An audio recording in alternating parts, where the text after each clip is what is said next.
I always said my first album will be my last album, because I didn't expect to make it past. Tributes are pouring in for South African rapper Riky Rick. Riky Rick died this morning in Johannesburg. You remember when Katt Williams said that rappers don't just pass away, they either get pushed to a breaking point or taken out while powerful people cash in on the chaos? Back then it sounded extreme, but after seeing what went down with the South African star Riky Rick, the whole thing hits way different now. His story is seriously twisted. Riky Rick was one of the biggest names coming out of South Africa. Crazy, talented, sharp, bold, business savvy, and proud of who he was in every way. He wasn't scared to speak his mind, and people respected him for that.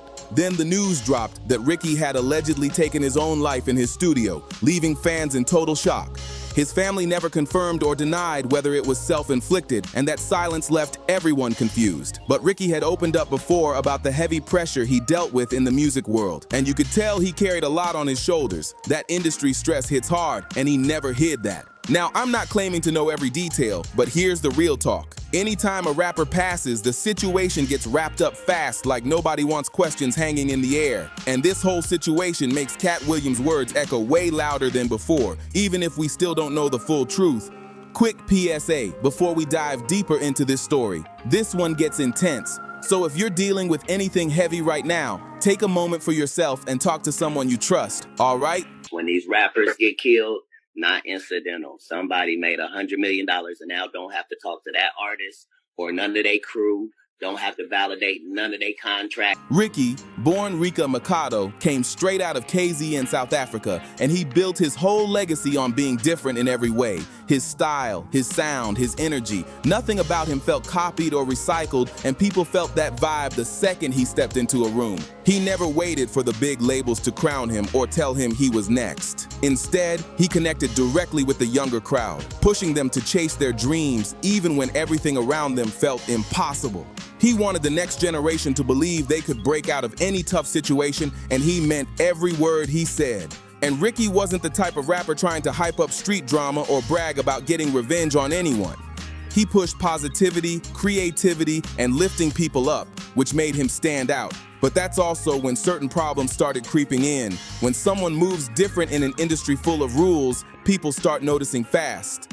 After his 2015 album Family Values went platinum, Riky took control of his own lane by launching his label, Cotton Club Records, and locking in a licensing deal with Sony Music Entertainment. That was a major move, and it showed he wasn't waiting for anyone's approval anymore. Riky was all about building something real in Africa, and he wanted his label to open doors for other artists who deserved a shot. But moves like that don't usually sit well with an industry that wants artists to stay dependent instead of lifting each other up. Riky talked openly about mental health, politics, and the reality of being a black man trying to move with integrity in a system that often makes money off people's struggles. He tried to show the younger crowd that they didn't need to chase clout or fake a persona just to get noticed. He told them they could shine by loving who they are.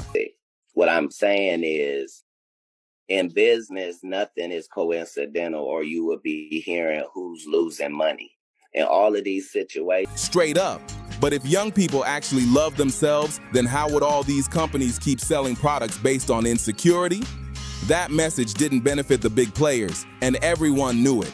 People even compared Riky to Tupac, and Riky himself once admitted he felt like he wouldn't live long, just like Pac, especially when he started fighting those darker thoughts. That honesty made people connect with him even more, but it also showed how heavy things were getting for him. Then the tragic news hit on February 23rd, 2022. Riky was found dead in his Johannesburg studio at just 34 years old. He left behind his wife Bianca, who had been by his side for nearly a decade, and their 2 children. Reports claimed the cause of death was self-inflicted, but the family's official statement never directly confirmed that, leaving a lot of unanswered questions. But here's the part that had a lot of Riky's fans talking. Some people felt like there was something off about how his death was handled, and they couldn't shake that feeling at all. Yes, Riky had been open about his mental health struggles, but certain fans believed he might have been pushed to the edge by shady industry pressure, especially after he locked in that deal with Sony. They weren't claiming facts, just sharing worries that came from the way everything unfolded. And this is exactly where Katt Williams' warning starts getting brought up again. Katt has been saying for years that the entertainment world isn't just music or comedy. It's a full-blown machine that knows how to drain every bit of value from someone, even after they're gone. In one of his interviews, he said rappers don't just pass unexpectedly. Some get set up, silenced, or pushed until they break, while the people holding their contracts sit back and collect money. Whatever you are going through, whatever you've been through, it's all about starting a new journey and starting that on your best foot, you know. So I just think about the kid who's sitting somewhere in Tanzania that doesn't have any hope to be anything. For them to see a black guy with a beard, with tattoos, and his face is on a Vaseline, what does that do for that kid, you know?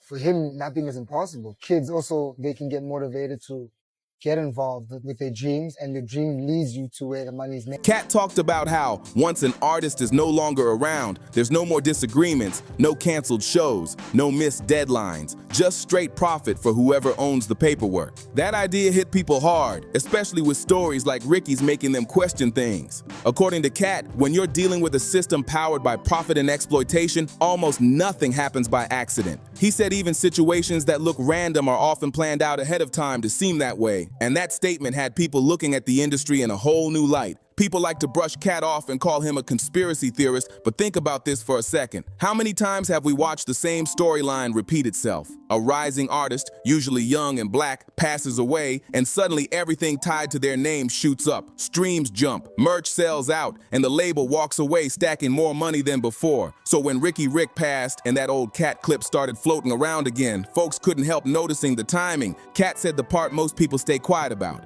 There's money in tragedy, and when an artist starts speaking up or pushing for ownership, things can start feeling even darker for the people watching from the outside. Even if people rock you, you know, I've also got a philosophy like, if people rock you, just teach yourself how to let it go, you know. Don't ever hold those feelings and keep those feelings with you, because most likely they're not keeping the feelings that, oh, I rock this guy. Yeah. You've always got to try let them go, and you try to forgive people as much as possible, as long as they didn't, you know, hurt your health or didn't hurt your family. You know, people always make, you know, bad decisions by you, and people always do wrong by you. But if you can let that go as soon as it happens, let that go, because there's so many more people to help. You know what I'm saying? I'm sure you get emails every single day about people sending you music, people sending you their content. There's so many people to help. And if you have that sort of like that black heart because of bad experiences, it'll stop that energy that you give. Exactly. And people see the energy that you guys give. Fans weren't calling it proof, just saying the pattern looked too familiar. When an artist signs with a major label, it's not just about dropping albums and going on tour. There's all that fine print: royalties, masters, recoupment, what they're allowed to release, and sometimes even insurance policies tied to the deal. Basically, the label puts money into the artist, but if the artist passes away, they don't take a financial loss. They still collect. That's the part that makes people uneasy, because it sounds cold even when handled legally. And Riky Rick understood how the business worked. He spoke publicly about how major labels and certain executives could move in ways that didn't always protect the artist, and he kept encouraging new artists to stay independent and build their own lane. He wanted people to know they had options, and that message hit hard with anyone trying to break into the game. Shout out to all the kids who came through. That's my little homie right there, man. Yeah, what up, baby? You good? All right, come and show you something. This is just to show the kids that they can do this thing themselves, bro. Like, I don't have, dog, people think I have $1 million. I don't have $1 million. I'm just doing this out of my spirit, out of like trying to design, trying to make dope shit, so people don't have to go to Mr. Here's the part that makes a lot of people uncomfortable to even talk about. A past artist can end up generating way more money than a living one. Streams shoot up overnight, old songs climb the charts again, merch disappears in minutes, and suddenly there are tribute concerts, documentaries, and posthumous releases everywhere. And most of that money goes to the label, not the family, which feels cold no matter how the business works. We've watched the same thing happen with legends like Michael Jackson, Prince, and Whitney Houston, and the industry still profits from their work to this day. And just like Katt Williams said, when an artist is no longer here, Instagram is like an advert for the life you don't live, you know? So if that seeps into your head, like, you know, for long enough, you're gonna have no confidence, you know? Yeah. So you really gotta teach yourself to be happy with who you are. The label doesn't have to deal with disagreements, creative pushback, contract arguments, or an artist fighting for control of their masters. Everything shifts into a clean business transaction. Paperwork closes, the estate gets its percentage, and the machine keeps rolling like nothing happened. That's why some people say the industry doesn't always have to physically harm anyone. What usually breaks artists is the non-stop pressure. Instead of something dramatic, it's the slow grind that wears people down. Burnout, mental struggles, unfair contracts, fake support, constant partying around them, substance issues, and heavy isolation. It's a cycle that many artists have talked about, and it hits especially hard when someone feels like they have to stay strong in public while battling a whole different storm in private. Some twisted way, maybe there will be some people who will relate with me out there. I always said my first album will be my last album, because I didn't expect to make it past 25. For me, I wanted to go out young, like Tupac. I wanted to die young like Tupac. I wanted to die like a Kurt Cobain. Suicidal thoughts is not anything new to me. I know how to even take it further. I know how to take it further. I've been there. I've been to that dark place. Riky Rick spoke about this openly. He talked about depression, about trying to find peace, about wanting to protect his mind in an industry that often focuses more on the product than the human behind it. His honesty showed how heavy things can get when people expect you to shine nonstop.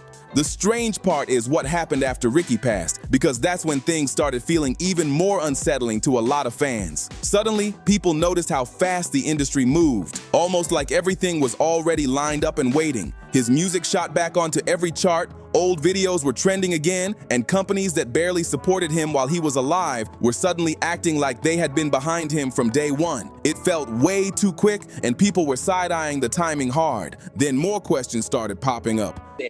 Somebody benefited. Yeah. So in all of these situations, there's a business involved and there's real money involved, and somebody's benefiting from this thing that looks like, oh, that just happened. Nah, no way. Fans wondered why some of Ricky's business moves from his final months didn't add up. He had just launched big projects, invested in fashion, expanded Cotton Club, and was planning new ventures that were supposed to take him even higher. That didn't match the narrative people were being fed, and the confusion only grew stronger. Some supporters said Ricky's spirit seemed tired in his last appearances, while others believed he was trying to push through the stress and stay focused on building something greater for his family and the youth he always cared about. You could see he wanted real change, not just fame, and that kind of mindset doesn't always mix well with an industry built on control. After his passing, tribute shows and brand deals rolled out at lightning speed, almost like companies wanted to cash in on the moment while emotions were still fresh. Fans couldn't help asking how everything was organized so fast and why certain people who barely stood beside him before were suddenly front and center. It all felt too polished, too quick, and too convenient for some folks watching from the outside. What really got people talking was how the industry started spinning its own version of Ricky's story, almost like they wanted to control the narrative before anyone could ask real questions. Fans were digging through old interviews, old posts, old speeches, anything that showed what Ricky was really fighting for. And the more they looked, the more they felt like his message was being rewritten to fit a safer, cleaner storyline. More excited to get this. If you know my raps, you know exactly what I'm talking about. Shout out to all the kids that never get on radio, that can't get their song played on radio because they don't have enough money. Shout out to all the kids who put out music videos that never get their music videos played on TV because they don't have the money. There's a lot of people that struggle to put music out in this country, and I feel like there's too many structures that are blocking people from putting out the dopest music. 90% of the shit I hear on radio is garbage. The stuff is living on the internet. Everything is living on the internet right now. So if you're a kid and you're watching this right now, forget radio. If they don't let you play on radio, you better go to the internet and make your songs pop on the internet. Made the industry look innocent. That raised eyebrows fast. Ricky had always pushed for independence, ownership, and staying true to yourself, and he warned artists about signing deals without understanding the long-term trap. But after he passed, the same machine he warned people about suddenly began painting him as just another sad artist who couldn't handle fame, ignoring all the pressure he openly spoke about. Fans felt that was unfair and didn't match who he really was. Then came the so-called industry condolences, where certain executives posted long messages acting like they were close to him, even though Riky himself had hinted before that he didn't fully trust some of those circles. It felt strange seeing those same people showing love only after he wasn't around anymore, and supporters weren't shy about calling it out. Merch drops, tribute projects, re-released content, everything rolled out back to back, and none of it felt organic. It gave off the impression that his legacy was being turned into a brand instead of being honored with respect. Fans were asking, why didn't these people support him like this when he needed it most? I'm saying is, in business, nothing is coincidental, or you would be hearing who's losing money. In all of these situations, it's only the artist that's losing. Somebody makes big money. When these rappers get killed, not incidental. Somebody made $100 million and now don't have to talk to that artist or none of their crew, don't have to validate none of their contracts. Now only got to deal with the mama, only got to see her once a year, and it's over. And the money goes up and up and up.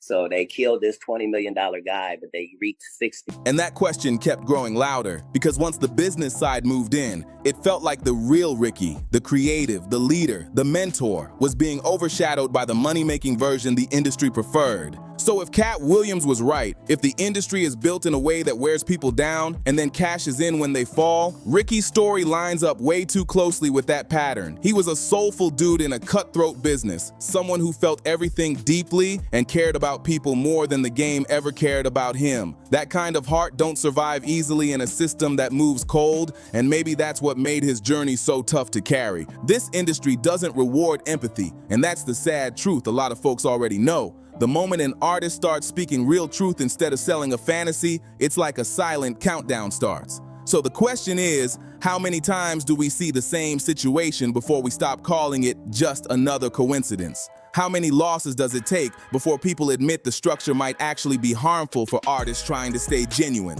Now, let me make this clear. There's no confirmed proof of foul play in Riky Rick's case, and nobody's claiming that. But what people are saying is that the pattern looks familiar, and patterns make people ask questions. Just like Katt said, every time an artist passes, somebody somewhere ends up collecting profits, and that makes folks wonder what's really going on behind the scenes. So what do you think? Is it coincidence or something designed to work this way? Was Katt Williams right the whole time? Are labels really sitting back waiting for artists to break so the machine can keep earning? Drop your thoughts in the comments, hit like, subscribe to the channel, share this with someone who needs to hear it, and stay tuned for the next story coming up.